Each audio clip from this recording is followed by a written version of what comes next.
Gemini rising. How you doing, Gemini? This is your reading for the Sagittarius full moon that's happening on the 11th of June 2025. In this reading, we're going to figure out what's the code that's coming in with this full moon that's going to serve you up until the Sagittarius new moon. I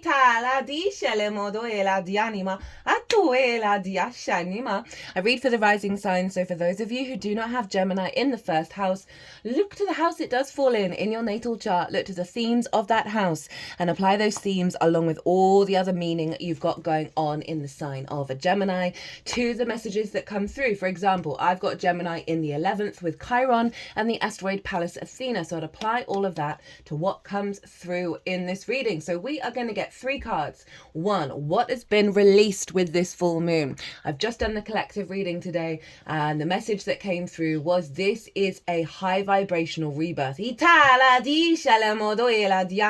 In that collective reading, I pulled collective tarot, broken down the astrology in way more detail. I'm going to be going really fast in this reading because it's all over in that collective, and there was a big channeled transmission from my guides at the end of that reading. So we're going to get a card on what's been released, right? What's been let go of before this rebirth, as well as the code, what activation code is coming in that you're then working with to the Sagittarius new moon. Don't know why my mind went blank there. As well as a card on how to work with the energy of the activation code, what to focus on. So my loves, my lovely Gemini risings, this moon is opposite your sign in the house of the other. One-on-one important relationships, committed relationships in your life, business partners, one-on-one clients, your therapist, intimate friends, as well as long-term committed romantic relationships and your relationship with Source.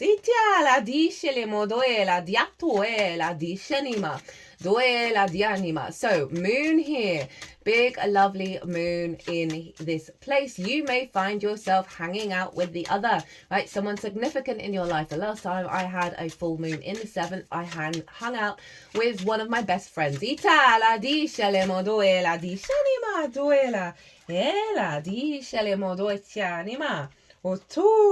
dishenimo doela dishenima etoela dishenimo toela diato matianima. Right, so your moon is your emotional body, whether your needs are being met. How do you give and receive nourishment? This is heightened intuition around the other, feeling nourished and, you know, really like being in that space with the other. As I said, this could be lots of downloads from source in your intuitive body.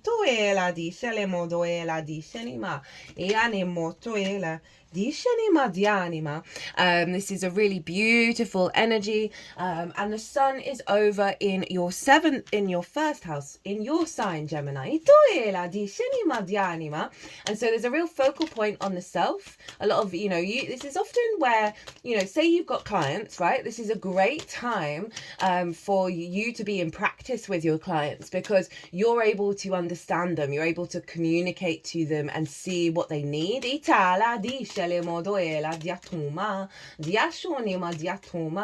This is an upgrade in your emotional body when it comes to the other, right? And what you need from the other, and having the clarity within yourself about what's important to you. You know, we can have a lot of distorted love languages that we can then take on the road in what we consider the things that we need and want from the other, our level of commitment or lack thereof. And this energy is really getting in alignment with your values, your true values, because Jupiter, the ruler of Sagittarius, and Mercury, the ruler of you, my lovely Gemini. Oh, interesting. Sagittarius, we're going to get one more. I had that card. Jupiter and Mercury are both in the sign of Cancer. And Jupiter today, this is Monday, the moon's day. The moon is in Sagittarius. It just moved from Scorpio. Late in the evening today, Jupiter will move into Cancer. It's in its exaltation there. The next transit I do will be the Jupiter in Cancer transit. That means the qualities of Jupiter are raised up high. It's conjunct Mercury. So this is a full alignment around your 2nd house, your skills and your tools.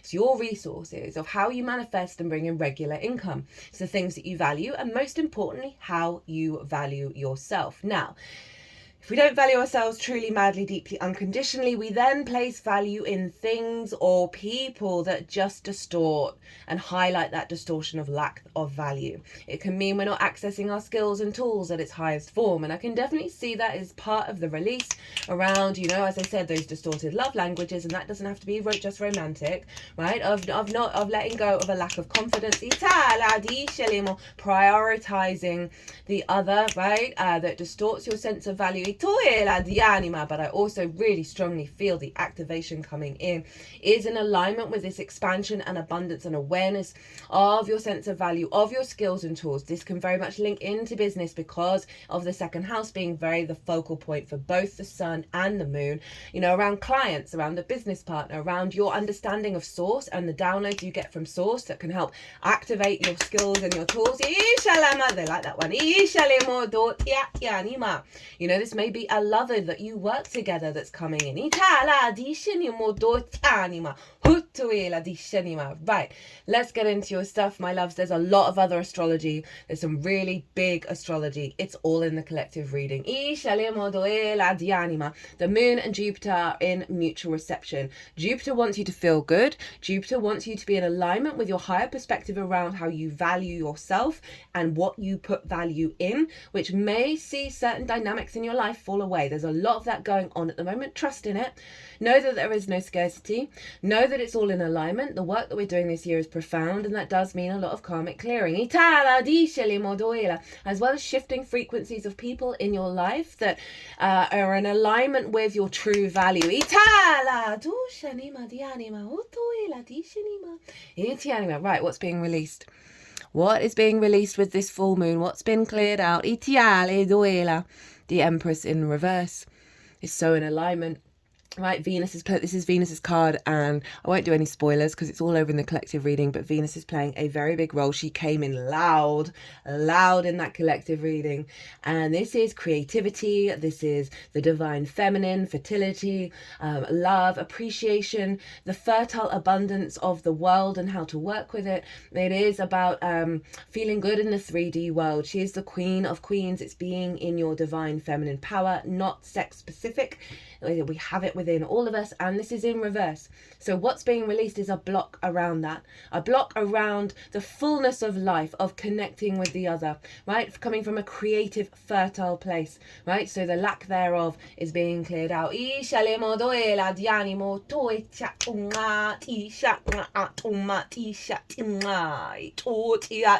That's really powerful when it comes to working one-on-one with another person, right? Or with source, of feeling that block, feeling that resistance, right? That scarcity, right? The Empress in reverse is scarcity complex, is a fear mindset of not feeling the abundance, not feeling the fertility of your own life when it comes to interacting with the other, right?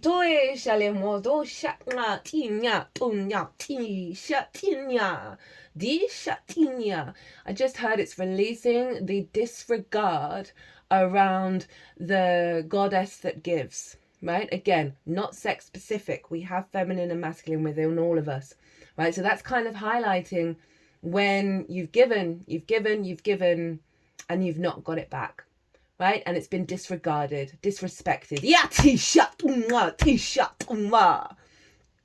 So your connection to that kind of frequency is falling away. Sorry, very loud, I know, but they're just clearing some major energy here. They're doing work around the sacral chakra as well. Right, okay, let's move on from that. What is the activation code that's coming in, right? That you're going to be working with up until the Sagittarius new moon. Ace of Pentacles. Beautiful energy, right? Venus happens to be in Taurus. Hello Earth energy. But this is, for me, the new Earth card, right? So you see the mountains in the portal, higher perspective, always in tarot, higher perspective. But we've also got the flowers of the magician. We've got the lilies and the roses, as within, so without. Fresh, new manifestation energy, fresh, new energy of how the other shows up in your life. Opportunities. This could be more clients. This could be that business partner. That could be that lover who is committed to you. Bright ideas coming in from source that you're going to be able to pick up on with the sun being in Gemini. And you think of your skills and your tools, and that is your building house, right? Your water energy is your building houses and how you manifest in the 3D. So lots more opportunities around elevating your skills and tools, regular income, and also fresh new energy around how you value yourself. Oh, here for it. Right, how to work with this energy, how to facilitate that Ace of Pentacles. Lol, 10 of Pentacles.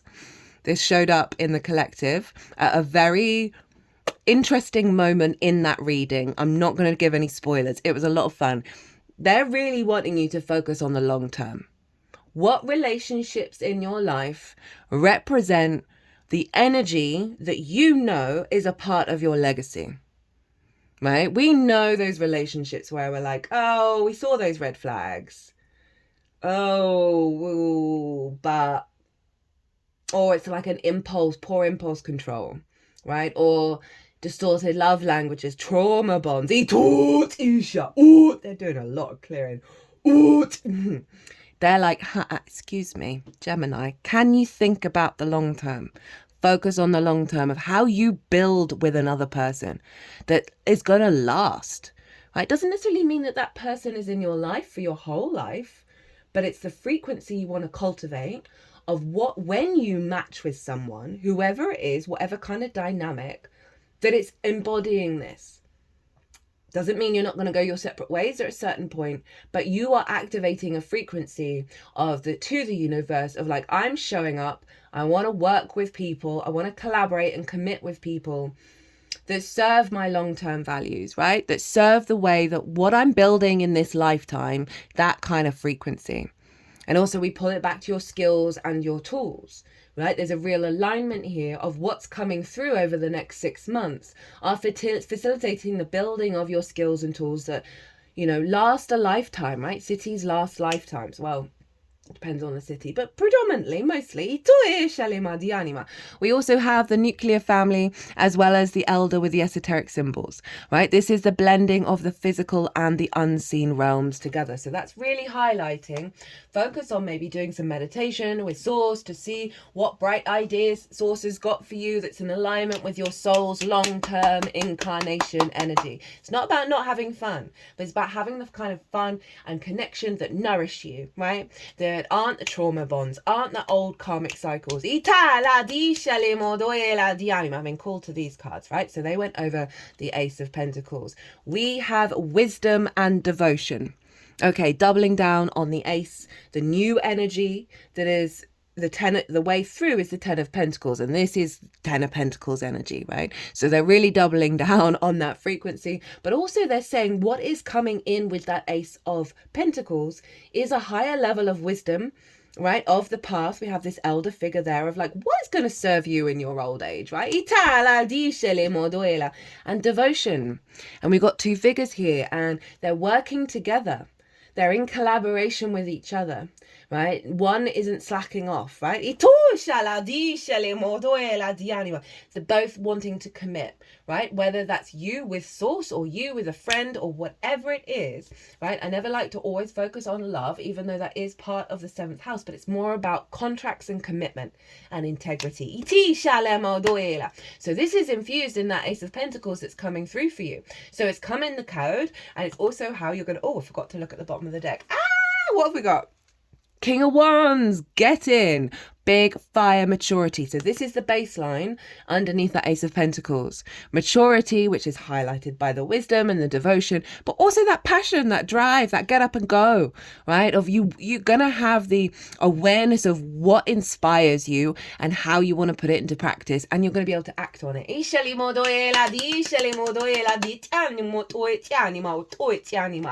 So from the Astro Ascension deck, we have no way. The 10th house, career, the devil and the world, right? So that is your Pisces energy.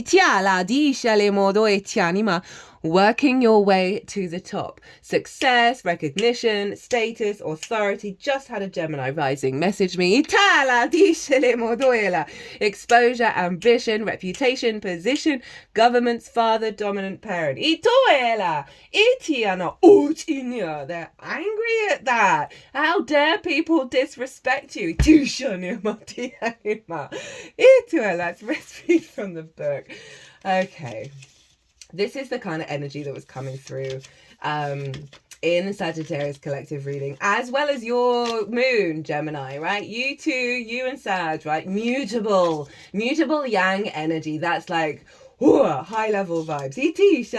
Right, so the shadow side of the 10th house card. Something is blocking your path towards success.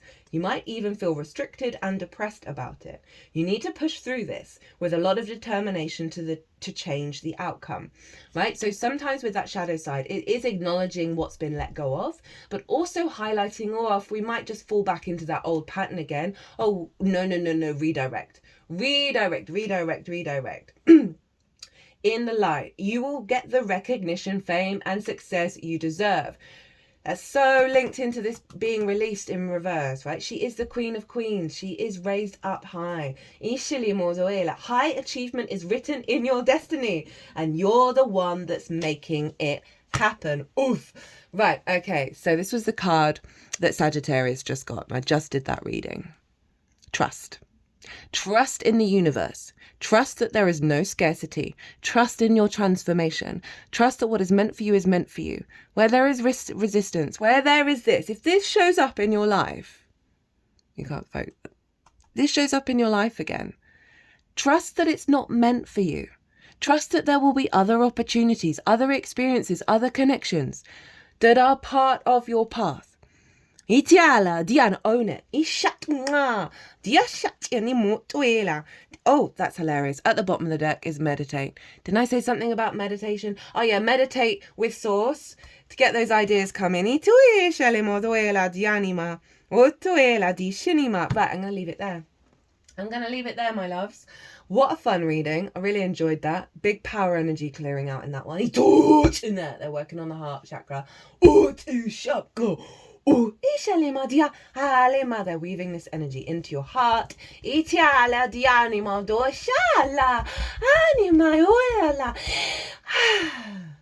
Gemini, I'm going to leave it there. I had fun. Did you? I hope this resonated. What an honor and a privilege to read for you, as always. If you want a personal reading, perhaps a deep dive a little further into this moon or anything else at all, Jupiter is about to leave your sign, my loves. My details are in the description box, as is my website. Other than that, Gemini, be good to yourselves, be good to those around you. Self-travels and self-travels. Oh, I usually say safe travels. It said self-travels. I'm here for that. And be well until we meet again.